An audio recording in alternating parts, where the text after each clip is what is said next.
Muy buenas a todos de nuevo. Hoy vamos a reaccionar a un vídeo de Jordi Wild en The Wild Project en la tertulia, hablando sobre una agresión de una madre a un niño que hacía bullying a su hijo y sobre todo reflexionando sobre la psicopatía, sus causas y su permanencia tanto en los niños como en los adultos.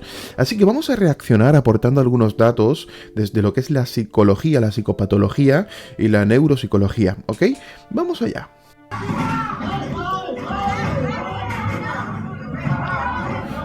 La madre le está pegando. Madre mía.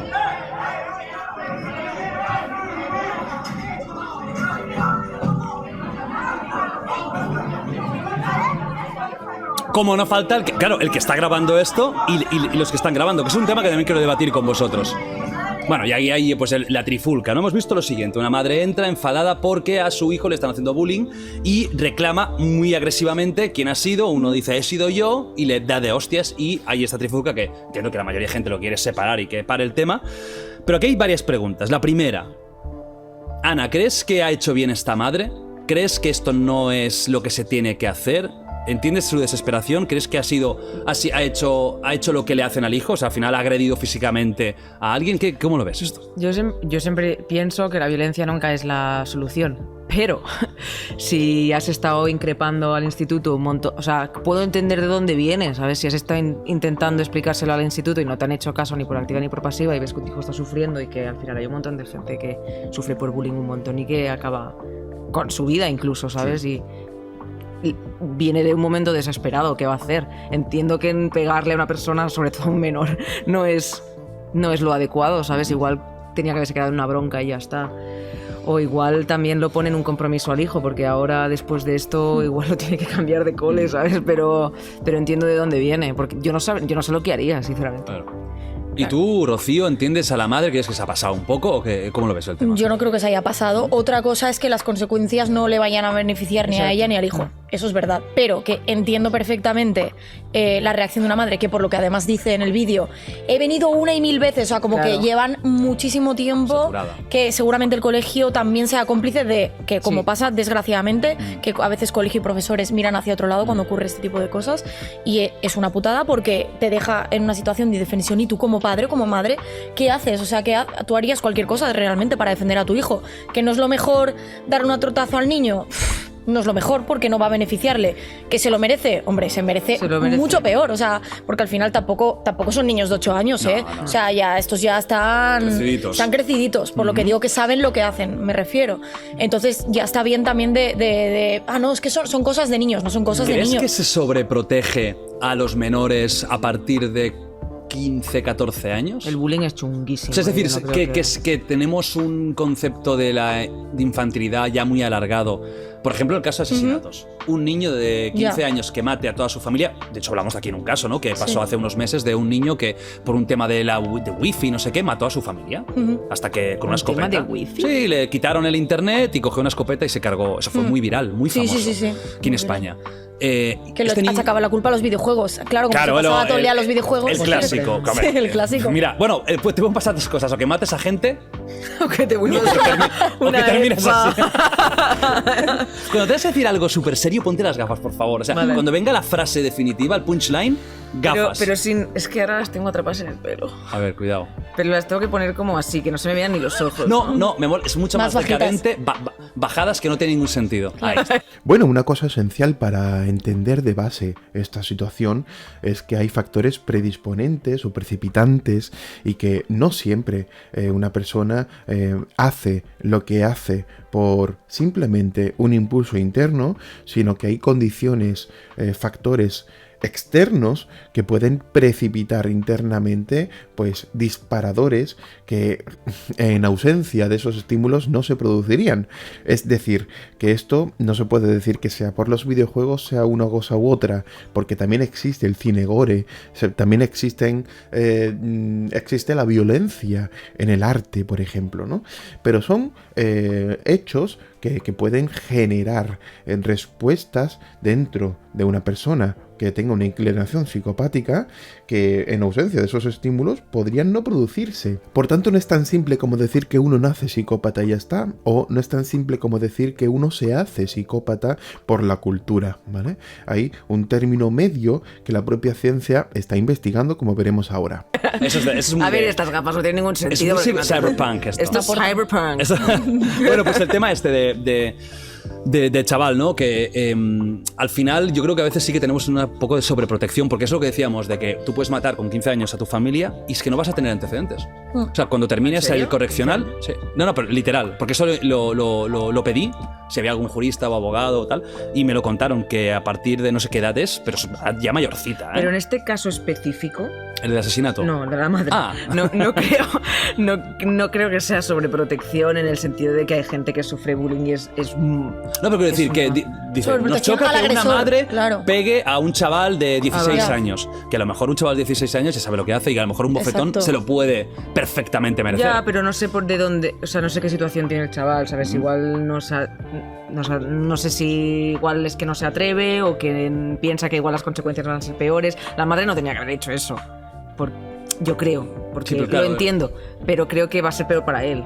A ver, que evidentemente ese chaval ha socializado de una forma incorrecta y que ya sea en el colegio o su familia o su entorno de amigos le han educado de forma incorrecta para pensar que agredir está bien, vale, pero que no seas responsable a una cierta edad de tu propio ya criterio, llega a un punto que yo creo que sí que tienes cierto criterio. ¿No creéis que hay gente que es mala? ¿No creéis que hay gente que tiene, igual que tenemos predisposición genética a la altura, tenemos predisposición a la inteligencia también, es verdad, a muchas cosas? ¿No creéis que pueden haber una predisposición? No diré maldad porque al final es un constructo humano, la maldad, bondad, pero sí al egoísmo más acrecentado que otros. Sí, claro. O sea, hay niños pequeños que ya ves conductas cabronas en niños de 3 años que están pegando. Hay muchos experimentos un contexto. Vale, esto es muy importante. Se sabe que hay una predisposición, como dice, por factores neurobiológicos y por factores neurológicos en sí. Es decir, se sabe que genéticamente pues hay factores relacionados con los genes pues, que codifican la triptófano hidroxilasa o con ciertos receptores 5-HT o incluso la dopamina tipo 2 o tipo 4 están relacionadas con la producción de una inclinación psicopática. Es decir, que hay factores biológicos o neurobiológicos que están estudiados tanto en estudios con niños en adopción como niños gemelos. ¿Okay?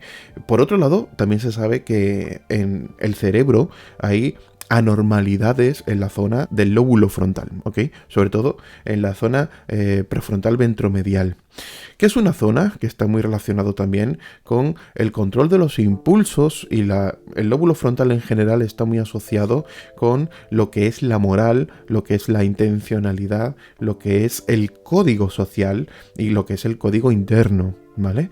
Entonces, por un lado está la impulsividad y por el otro está el código moral. De hecho, desde la psicoterapia también se hace en ocasiones una lectura, un estudio de lo que es la psicopatía y se suele asociar con lo que es la teoría general de la psique de Freud, que tenía un super yo, que es el yo que tiene el conjunto de códigos morales, lo que se debe o no hacer, lo que uno debe conseguir en la vida, cómo debe comportarse, etc. El infrayo, que él llamó ello, ¿vale? Que es el conjunto libidinal instintivo que nos empuja a hacer cosas de forma totalmente irracional, y finalmente un yo en el centro, ¿no? El yo que canaliza el ello y canaliza el super yo. Ahí el yo encuentra ahí en medio pues un equilibrio. ¿Qué sucede? Que desde la psicoterapia se entiende la psicopatía o el trastorno de comportamiento perturbador o el trastorno de personalidad antisocial, la sociopatía en general, y todo eso pues se entiende como un desequilibrio o incluso se entiende como la ausencia del superyo. Un desequilibrio en lo que es la teoría general de la psique, es decir, entre el ello y el superyo, y una ausencia del superyo, es decir, de ese conjunto de normativas que no se ha arraigado en el ser humano precisamente por esa anomalía o esa disfuncionalidad en el lóbulo frontal. se supone, ¿vale?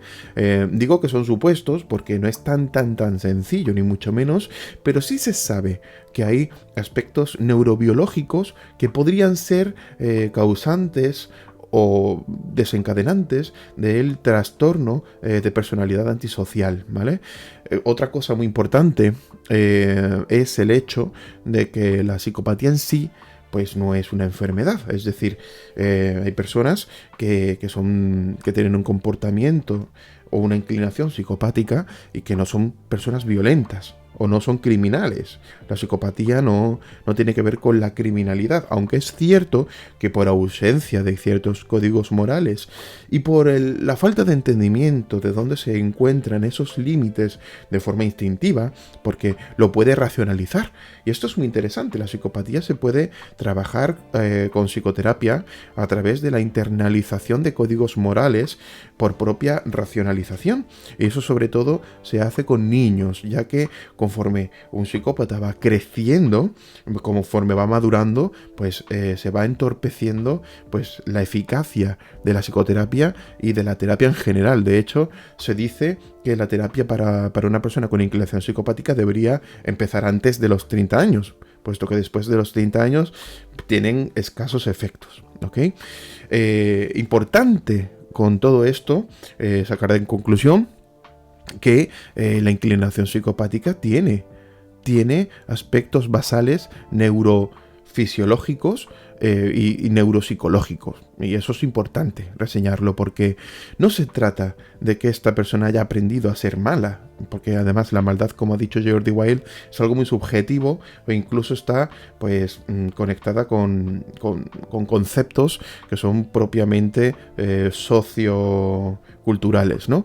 Sino que hay pues una funcionalidad diversa del cerebro y por tanto se producen diferentes tipos de personalidad. Algunas son disfuncionales en términos sociales o en términos interpersonales, ¿no? O incluso intrapersonales, porque las personas con inclinación psicopática generalmente tienen 3 tipos de relación. Aunque eso te lo voy a comentar ahora porque estoy yendo muy rápido. Venga, vamos a ver un poquito más. Compartir, incluso de algo más inocente como compartir comida con alguien que no tiene. Hay muchos experimentos con niños que le dejan una tarta a uno, otro no tiene, y se ve cómo socializan de forma distinta. Algunos comparten, otros no. Entonces, claro que desde muy pequeños, pero claro, hasta qué punto no importa la educación. Pero yo creo que sí que hay una parte genética que es la falta de empatía. Hay mucha gente que, bueno, mucha no lo sé, pero hay personas que son psicópatas o sea, que les... No son capaces de ponerse. Y que no lleguen a la psicopatía. Claro, yo pienso que no hace falta llegar hasta ese punto. Vale, importante. Los rasgos psicopáticos están estudiados y en general hay una tipología, ¿vale? Hare y Keckley son 2 autores que intentaron tipificar, digamos, pues los rasgos de la persona con inclinaciones psicopáticas, ¿vale?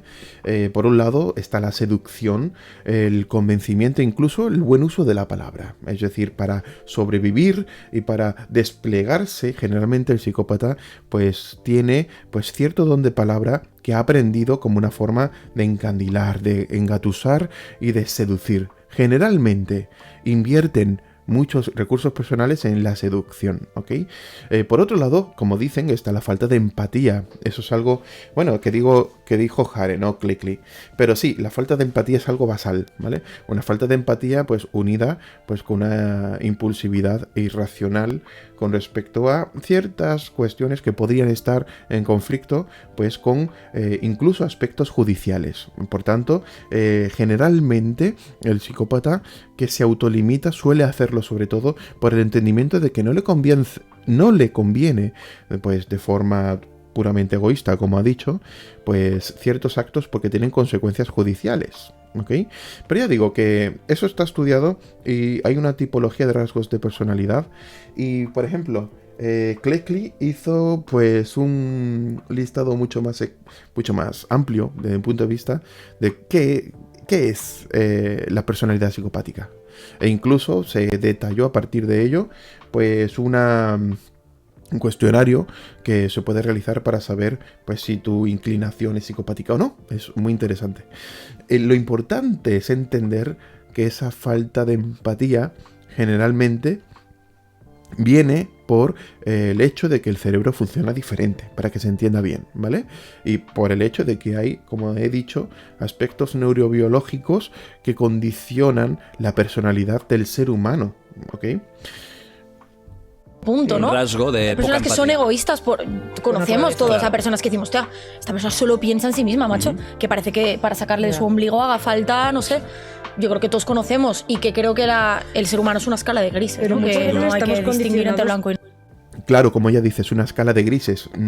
Generalmente no hay una persona psicópata o no psicópata en sí misma, sino que hay una gradualidad de una inclinación psicopática. Hay que entender que los rasgos psicopáticos, al final, es un conjunto de elementos que se producen en una personalidad y que hay personas que tienen por creencias, por ideas o incluso pues simplemente por pedagogía, por enseñanza, ¿no?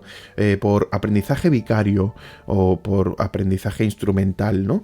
Han aprendido a ser conductualmente psicópatas, pero a lo mejor no tienen esa condicionalidad neurobiológica, lo que implicaría que en el fondo la psicopatía es en conducta un conjunto de rasgos de personalidad que se pueden observar, ¿no? Y este sentido es importante reseñarlo para romper el mito del psicópata como una persona criminal, una persona que va a hacer daño, etcétera, etcétera. Se sabe que hay muchas personas con inclinaciones psicopáticas que no desean hacer el mal para nada y que no ejercen el mal. Lo que ocurre es que tienen ciertas limitaciones, ¿vale? Y otra cosa importante, porque se me acaba de venir, hay estudios que intentan, eliminar el estigma del TDAH, porque esas limitaciones que tiene el comportamiento psicopático se ha asociado de forma histórica con esas personas que tienen trastornos de su conducta a partir de la hiperactividad o la falta de atención, ¿ok? Entonces, hay estudios que revelan que nada tiene que ver el TDAH con, por ejemplo, el trastorno de personalidad antisocial, y que son, al final, productos diferentes, de causas diferentes. Es decir, que no tiene nada que ver, ¿ok?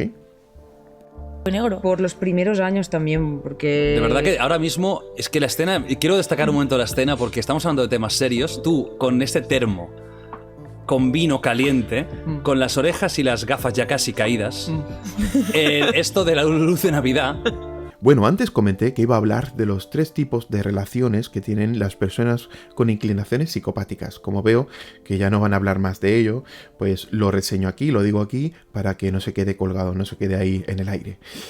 Los 3 tipos de relaciones que suelen tener, pues depende sobre todo de si se relacionan de forma utilitarista con otra persona similar para conseguir objetivos comunes, una relación utilitarista, esa sería la primera, que carece sobre todo pues de la empatía de generar socialización. Lo que se pretende es de forma utilitaria adquirir pues mayores competencias para conseguir el éxito de un objetivo. Luego, por otro lado, está la que, digamos, es más peligrosa, que es la simbiótica. La simbiótica tiene que ver con la complementariedad con una víctima que de alguna forma está emocional y psicológicamente predispuesta a encajar con una persona psicopática. Y esto se da en múltiples casos. Podríamos incluso estudiarlo en casos clínicos o bien poner ejemplos históricos, ejemplos sociales, ejemplos que tengamos a mano para explicarlo.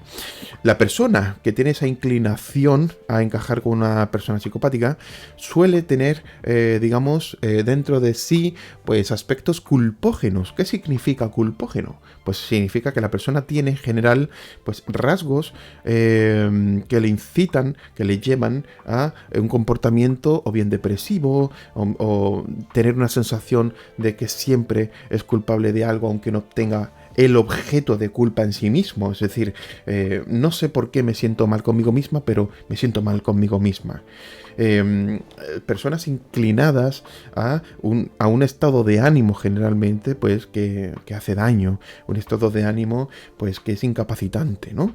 O bien personas que tienen incluso rasgos de trastornos límites de personalidad, trastorno límite de la personalidad TLP, o incluso se suele decir que la psicopatía es una suerte de trastorno límite de personalidad que no tiene ciertas limitaciones con respecto a lo empático. Por tanto, al carecer de empatía, al carecer de ciertos rasgos de personas de trastorno límite de personalidad que de alguna forma actúan de limitantes de sus propios daños, pues al final se revelan como psicópatas, ¿no?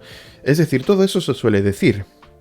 Lo importante es reseñar que en la relación complementaria siempre hay pues un psicópata que encaja perfectamente con una víctima, porque esa víctima tiene generalmente la pulsión pues de sentirse mal consigo misma, de sentirse digamos necesitada de una relación de dominación, y la seducción que produce el psicópata y sobre todo la necesidad de dominar, de hacer sentir mal a la otra persona y de llevar la razón, así como de manipular y de mentir de forma compulsiva, por tanto puede encajar perfectamente con una persona que tenga un comportamiento neurótico, que tenga, digamos, rasgos de personalidad con alto neuroticismo y que tenga esa tendencia culpógena. Cabe decir que el psicópata también es culpógeno, es decir, que genera culpa en la otra persona, no en sí mismo. Y que esos rasgos de mentir mucho, de tener ese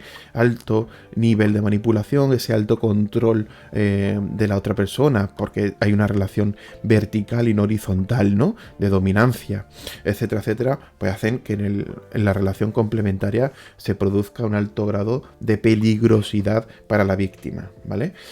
Luego tenemos la tercera, que sería la relación tangencial, que es la típica que vemos en las películas en la que el psicópata, el agresor, en caso de que el psicópata actúe de agresor, busca una víctima y no es que la seduzca, usa en todo caso la seducción para dar un primer paso hacia una conexión física o psicológica, pero después de eso la persona que es víctima no es seducida, intenta huir, de forma tangencial está relacionada con el psicópata. En la relación tangencial no hay una simbiosis, ya que el psicópata busca una víctima y esa víctima no está de acuerdo ni cumple requisitos para encajar emocional o psicológicamente con ese psicópata o esa persona con inclinación psicopática, sino que ha sido engañada, ha sido seducida. La seducción y el engaño se usan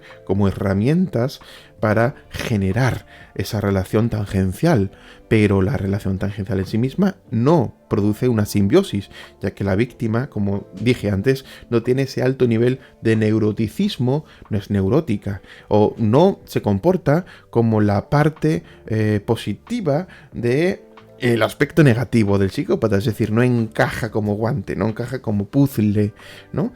Por tanto, en la relación tangencial se produce el típico caso